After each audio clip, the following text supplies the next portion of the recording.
What is up, YouTube? In this video, I'm going to be going through 10 tricks, 10 things that sportsbooks do to try to confuse sports bettors and maximize their profits. I mean, if you look at sportsbooks on social media, in general, they're tweeting about sports. They keep things really fun, lighthearted. But at the end of the day, this is a ruthless business, running a sports book, right? They're trying to make money off of you and maximize profits. So if you make $10,000 on FanDuel, you just lost FanDuel $10,000. If you lose $10,000 on FanDuel, you just made FanDuel Sportsbook $10,000 in profit. So at the end of the day, these books, regardless of what they say, about responsible gaming, stuff like that, their job is really simple. Try to get you and every other sports bettor to lose as much money as possible. So in this video, in this sports betting tutorial, I'm going to be going through 10 tricks,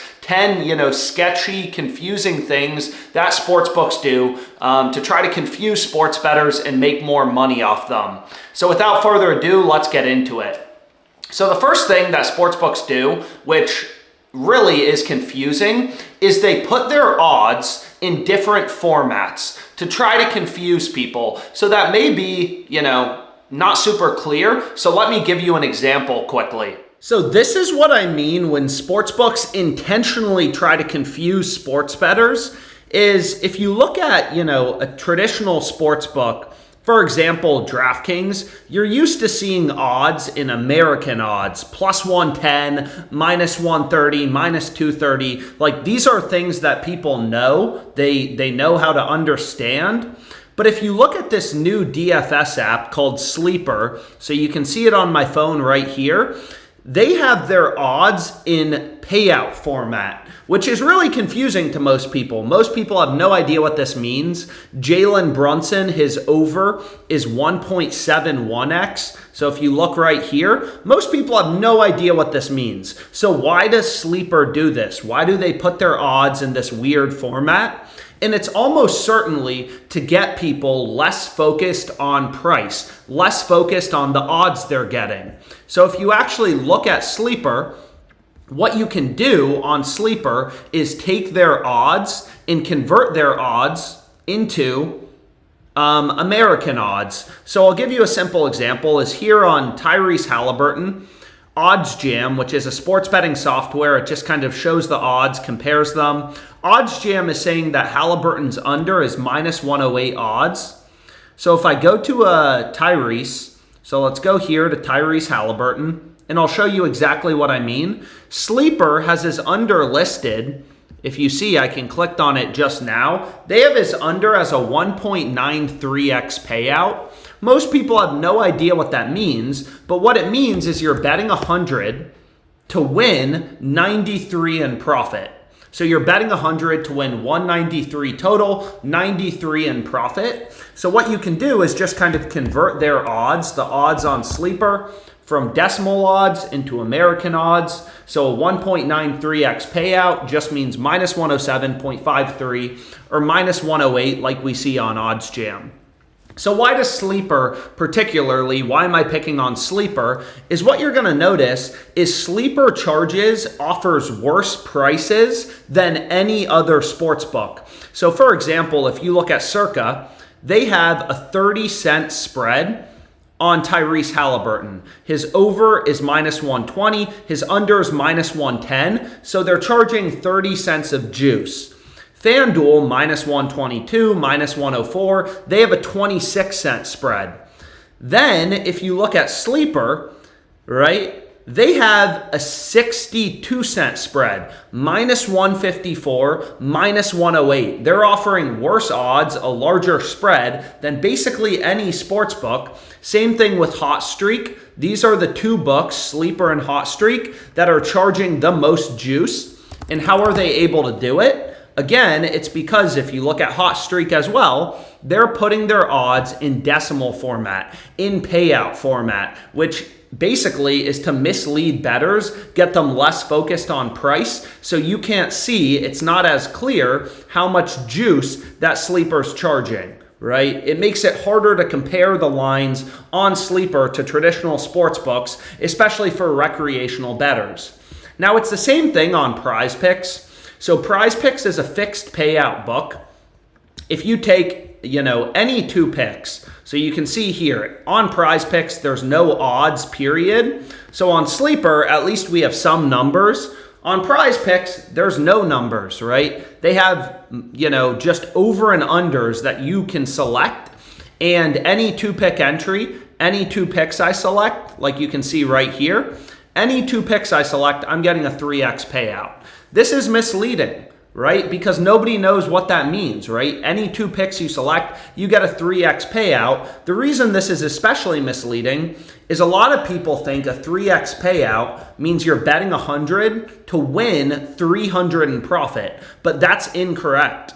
You're betting 100 to win 300 total, 200 in profit. So a PrizePicks two-pick entry, a 3x payout does not mean plus 300 odds. A lot of people think, PrizePicks is giving you plus 300 on two-pick entries. You're betting 100 to win 300 in profit, but you're not. You're betting 100 to win 300 total, 200 in profit. So a 3x payout actually means plus 200 odds. When you win this, if this PrizePicks entry wins, people feel like they're winning $300 in profit when they're not. You're actually only earning $200 in profit. So long story short, things like using payout format as opposed to traditional odds confuses sports bettors, makes them think they're winning more money than they're actually winning. And long story short, just makes sports betting more confusing for the average bettor. Most people don't know how to interpret payout odds. They're not using an odds converter calculator, so they don't know that Sleeper as well as HotStreak are two of the books that charge the most juice, that have the highest hold percentages. That is the first thing sportsbooks do to mislead people, is use different odds formats that typical sports bettors aren't used to, so then we're forced to go through the math and figure things out. Because PrizePicks, they don't say anywhere that, hey, by the way, you're actually betting 100 to win 300 total, 200 in profit. They're not going to tell you that. They want people to be misled. So the second thing that PrizePicks does that I think is very misleading is they tell you your amount won. So this is number 2. A lot of sports books will tell you your net winnings. This is number 2, the second sketchy thing books do. So if you look on PrizePicks, you may be thinking, wow, Alex, you are so smart. You've won $350,000. No. This isn't the same as profit. This is just how much money I've made, period. Right? So I could still be down on PrizePicks, right? If I bet $400,000 total and I've lost, $52,000, then my amount won would be $348,000 profit. So that is not the same as net profit. A lot of these sports books will show you amount won, which is not the same as net profit. You could be down tons of money on PrizePicks, but you're always going to have a positive amount won number because that doesn't include the losses. So these are the first two things sportsbooks do that, in my opinion, are a little sketchy, a little misleading, tricks that they have up their sleeve. So the next trick that sportsbooks use to try to get people betting on really unprofitable bets, losing money, is they have featured parlays. And typically, these are the worst possible bets. Same game parlays, for example, if you look at FanDuel, I'm just on the app. If I go to the Knicks-Pacers Game 5, the biggest game of the night, what takes up my entire screen is a featured parlay, a 5-leg same-game parlay. So there's an insane amount of juice on this. Same-game parlays are typically the most profitable bets for sportsbooks. Long-term, sportsbooks make the most money on same-game parlays compared to regular parlays or straight bets. So basically, you go to FanDuel, you go to the app, and what takes up your entire screen is some ridiculous, highly unprofitable 5-pick parlay, and they try to FOMO you, add fear of missing out. They try to get you to be like, oh, maybe I should bet it too, by telling you how many people have bet this. So in this case, FanDuel saying, hey, 5,400 people have already bet this. You don't want to miss out. even though it's a super unprofitable bet. This is the last thing you should be betting on if you want to make money sports betting. So these books are constantly running these like psychological, tricks on you to try to get you betting extremely unprofitable wagers like this 5-leg same game parlay. And it's not just FanDuel, not just to pick on FanDuel. It's the same thing on PrizePicks. If you open up PrizePicks, the first thing you see is the popular tab. The plays that are popular today, the most popular play is Cat. Over 21.5 points, 136,000 people have already bet this on PrizePicks. So PrizePicks is trying to get you, essentially show you like, hey, this is what everyone else is betting. You probably want to be on it. They're trying to run, if 136,000 other people have already bet on it, you probably want to place a PrizePicks entry today with Cat over 21.5 points. So these books are constantly showing you unprofitable plays, trying to incentivize you to bet them by pushing them in the app, front screen, stuff like that. That's number 3. Avoid the psychological tricks. Stick to betting on straight bets, plus EV bets. Don't fall for betting on these crazy same game parlays that are promoted on FanDuel because they're super unprofitable. So the fourth thing that sportsbooks do to try to trick you into betting things that are actually unprofitable is they run negative EV promos, unprofitable promos. Now look, sometimes promos are super profitable. A great way to build your sports betting bankroll is actually taking advantage of plus EV profitable promos, discounts, profit boost, stuff like that. But these promos aren't always good. So for example, you can see right here on Sleeper, they have Altuve to get a hit. They're acting like this is, some special boost, a multiplier boost, like you can see right here, as a 1.45x payout. So like I said earlier, Sleeper puts their odds in payout format or decimal format. So a 1.45x payout means minus 222 odds.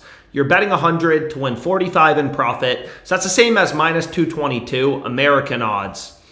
So the question is that any good? And the answer is no. You can see other books like FanDuel are on their regular play. Like there's no promo on FanDuel. FanDuel's offering better odds. So this sleeper discount, even though they act like it's some multiplier boost and you should be betting it, it's actually trash. You don't want to bet this. It's not a profitable bet. You can get Altuve to record a hit at a better price on FanDuel as well as a variety of other sports books. So here's another example. Paige Buckers over 15.5 points is boosted to a 2x payout, which just means plus 100 odds. You're betting 100 to win 200 in total, 100 in profit. That's the same as plus 100 odds. So you may be thinking, oh, this looks pretty good. It's a boost, and guess what? It's not good. It's not good at all. So you can see Bet365, another book, they're offering her at plus 105, better odds than Sleeper. And a lot of these other books like PrizePicks actually have her line lower at 15 or 14.5. FanDuel has her at 14.5. So this Sleeper promo's trash. So don't blindly bet every single promo because a lot of them are super unprofitable. So the next thing that sportsbooks try to do to get people betting on unprofitable bets is show you irrelevant information. So I'll give you a simple example is on PrizePicks, they show you last 5 grabs. How has a player performed over the last 5 games? So for example, today in the MLB, if I go to Brandon Lowe, they show me, hey, Brandon Lowe has gone over 1.5 bases in the past 5 games. So basically they're implying you should bet this. He's gone over in the past 5 games. But again, like if you flip a coin, there's gonna be times that this coin shows up heads 5 times in a row. On the 6th flip, it's still 50-50 to be heads or tails. Just looking at historical data, sportsbooks already know how a player's performed recently. It's already baked into the odds they're putting out. So that doesn't necessarily make it a good bet. So for example, on PrizePicks, you can't place straight bets. You need at least 2 picks and an entry. So if I make an entry with Brandon Lowe over 1.5 bases, Brunson under 6.5 assists, you know, you may be like, oh, PrizePicks, pretty good. They're giving us a 3.5x payout. Again, that means plus 250 odds. You're betting 100 to win 350, 250 in profit. So that's the same as plus 250.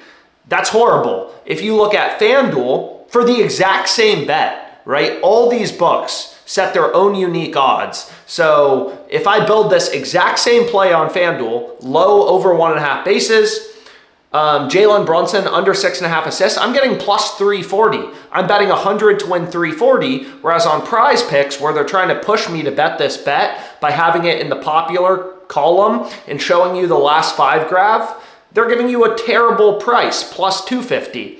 You know, if you bet $100 on this, on FanDuel, if your bet hits, you'll win $90 more in profit. So long story short, you know, don't look at last 5 graphs. They're not useful. You know, sportsbooks will try to show you information to compel you to bet things, even if it's completely useless. And always, whenever I'm locking in a play on PrizePicks or any sportsbook, I check a bunch of other books to make sure I'm getting the best possible price. You know, if I'm playing PrizePicks entries, 100 to win 250 in profit, like this play, when I could be betting 100 to win 340 on a different book, I know I'm getting ripped off on PrizePicks. And if you're getting ripped off, it's going to be impossible to make money sports betting long term. You can't be getting ripped off. So the next thing that sportsbooks do, number 6, to rip off sports bettors to try to maximize their profits, which means make more money off you, is they offer horrible payouts on same game parlays. So if you look online, you know, any article, there's a bunch of information about same game parlays. You'll consistently read that same game parlays have more vig. The sportsbooks are charging more juice. You know, this article from ESPN says that sportsbooks have holds of 20 to 30% off of sports bettors. So in other words, if FanDuel gets, you know, $1,000 in volume on same game parlays, they're keeping about 25%, 250 in profit. That's an insanely high profit margin. Someone bets $1,000, the sportsbook keeps 250. That's a very high hold percentage. But anyways, I'll kind of show you. So on FanDuel, if I make a 2-pick parlay, these picks are in different games, so this is not a same game parlay. I'm pairing 2 players, one at plus 360, one at plus 400. My parlay comes out to plus 2,200. This is a regular parlay. But let's say I find another player in the same game, this A's Blue Jays game. So if I go to the game, I go to A's Blue Jays, this game's about to start. I go to batter props, and let's say I take Lawrence Butler plus 400. My parlay is dropping from plus 2,200 odds to plus 1,958, which makes no sense, right? These players are on different teams, so sportsbooks charge an insane amount of juice for same game parlays. They give you worse odds than traditional parlays. And the reason sportsbooks, you know, give you worse odds, they bake in more juice, is due to correlation. You know, if you're pairing things, you know, players on the same team.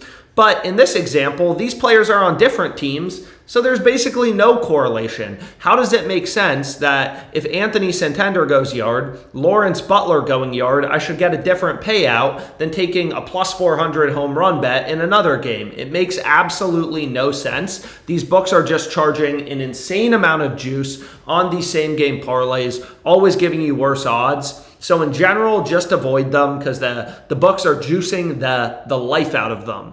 So number 6, again, was just sportsbooks artificially bake in extra juice into same game parlays. They give you worse odds, and that's how they're minting money on these same game parlays, right? They're super unprofitable. Almost every same game parlay is horribly unprofitable because the books have such a high hold percentage. They're adding in so much juice. And again, you know, that's why you kind of want to avoid same game parlays. Don't fall into the trap of betting them. Sportsbooks promote the crap out of same game parlays with promos, stuff like that, but they're super unprofitable. You don't want to be betting on them. But the 7th thing that books do that, in my opinion, is misleading to bettors, or is a little trick they're playing to try to get more people betting more money, is every single day they just show off big winning parlays, right? FanDuel has millions of customers. 99.999% of people are losing the crazy parlay that they bet.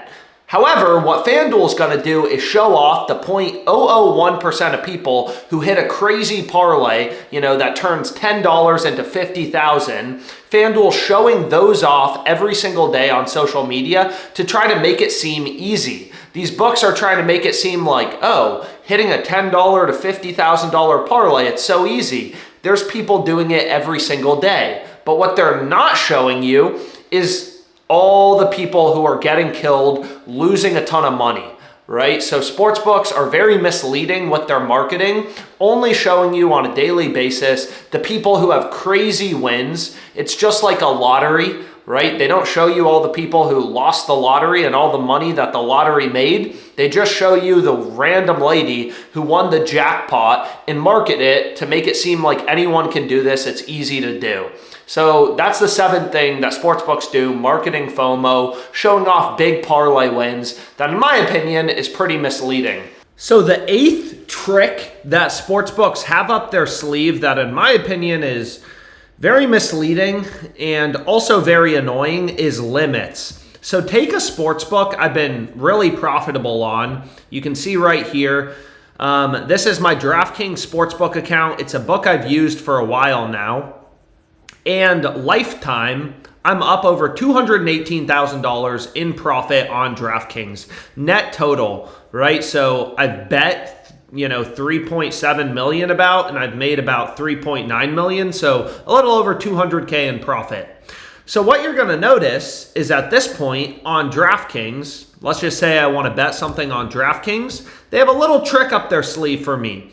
So for example, let's say I like this play on Altuve. This is just the OddsJam positive EV tool. It doesn't do anything complicated, just scans the betting market. All these books set their own odds and points out value. So if I try to bet on Altuve, let's say 555 bucks, guess what? DraftKings is gonna say, no sir, you can only bet $3. So long story short, sportsbooks have a rigged game. They can limit winning bettors. They take winning profitable bettors. The more money I've made on DraftKings on my grind from $0 to $220,000 in profit, the more money I've made, the less I can bet. So what sportsbooks will do is limit profitable bettors, and then they take the stupid people, or the people, maybe not stupid, but the people losing a ton of money, and they give them higher and higher betting limits. So sports betting at the end of the day is a rigged game. So that's the 8th, trick. Sports have up their sleeve are limits. The next trick that sportsbooks have up their sleeve is if I get rid of DraftKings, is they offer one-way markets. So I'll give you an example, is if I go here to, let's say, player home runs, is a lot of these books, right, like you can see on Fliff, they're offering a two-way market, which shows you how much juice they're charging. You can see right here, Fliff has his over at plus 395. Diaz to go yard is plus 395. His under is minus 340 or 740. So they're charging a huge spread, right? Like that's kind of like someone telling you, hey, your house is worth between $395,000 and $740,000, right? It's like, it's such a wide market. They're charging an insane amount of juice. So what you'll notice, I mean, that's crazy, right? Like that's a 345 cent spread. So what a lot of sports books do, because they don't want to offer you good odds, is they only offer one-way markets. So for example, if you look at Caesars, you can only bet on Diaz to hit a home run. You can't bet on his under. There's no under. You can't bet on Diaz to not hit a home run. They're only showing you odds on the over. So why does this matter? The reason this matters is sportsbooks can really juice up their markets and sports bettors won't know, right? Caesars isn't offering odds on the under, so they don't have to offer a competitive price on the over. If you compare that to Fliff, right? Fliff, it's really clear, wow, they're charging an insane amount of juice. Maybe I shouldn't bet player home runs on Fliff because they're charging crazy high spreads, juice, a really big amount of house edge. Whereas on Caesars, there's no odds on the under, so we don't really know how much juice they're charging. Because again, we don't see odds on an under, so we don't know how wide the market is, how big the spread actually is. So offering one-way markets is another misleading thing that sportsbooks do. So the final thing I was gonna say that I think is, very misleading, and again, there's tons of articles that kind of go through limits, which was point number 8, why limits are kind of rigging the game of sports betting. If you make money off the books, they limit you. If you're losing a ton of money, you can bet more and more. It's kind of a rigged game. That doesn't mean you can't make money sports betting, right? I've made over $200,000 profit on DraftKings. It just makes it harder and it's not really fair. And this is how, sports books are able to increase their profit margin and make more and more money. So the final things that sportsbooks do that, in my opinion, is a little misleading is a lot of these books will offer VIP programs to their least profitable customers, right? So a lot of books will give you free game tickets. If you're super unprofitable, they try to buy your loyalty by offering you VIP programs, deposit matches, free game tickets, stuff like that. And these books, they only give, right? So you can see there's a bunch of articles on this. These US gambling sports books, DraftKings, FanDuel, they only give VIP programs to their most unprofitable customers who are betting the most because they're trying to buy loyalty. So for example, if somebody's betting on Caesars and playing, Diaz plus 400, they're getting a horrible price considering FanDuel's giving you plus 500. So what Caesars does is they don't want people line shopping. Line shopping just means making sure you're getting the best possible odds on all of your bets. Caesars doesn't want people line shopping. They don't want people using other sports books. So Caesars will take all the, idiots betting on Diaz plus 400, which is a horrible price, losing a ton of money, and they'll give these people free game tickets, stuff like that, to try to buy loyalty and get people only betting on Caesars. So, they try to attract people that way. But anyways, I hope you found this video helpful. Thank you so much for your time, and have a great rest of your day.